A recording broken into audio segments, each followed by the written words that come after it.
யாரு தாலிய யாரு அறுக்குறாங்க அப்படிங்கிறத பத்தி இந்த காணொலியில நாங்க தெளிவா விளக்குறோம். பாருங்க, அத்தியாவசிய உணவுப் பொருளான அரிசி, பருப்பு, எண்ணெயில பல மடங்கு வரிய உயர்த்தி 8 கோடி தமிழர்களின் தாலியவும் 145 கோடி இந்தியர்களின் தாலியவும் அறுத்தது யாரு? எந்த கட்சி?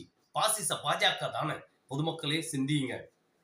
பாத்தீங்கன்னா அதுக்கப்புறம் இந்த வேளாண் சட்ட மசோதாவை ரத்து பண்ணோம். 1.5 வருஷம் போராடி அதை ரத்து பண்ணதுனால ஒரு 2 மாத காலங்களுக்குள்ளேயே 143 அத்தியாவசிய பொருட்களின் மீது 28% ஜிஎஸ்டி வரி விதிச்ச கட்சி எந்த கட்சி? அதாவது 145 கோடி இந்தியர்களின் தாலியை அறுத்தது எந்த கட்சி? பொதுமக்களை சிந்தியுங்க, சிந்திச்சு பாருங்க. இந்த பாசிச பாஜக தான் இவ்வளவும் செய்துகிட்டு வருது. இத நம்ம விட்டு வைக்க கூடாது. இது வெட்டி எறியப்பட வேண்டிய ஒண்ணு.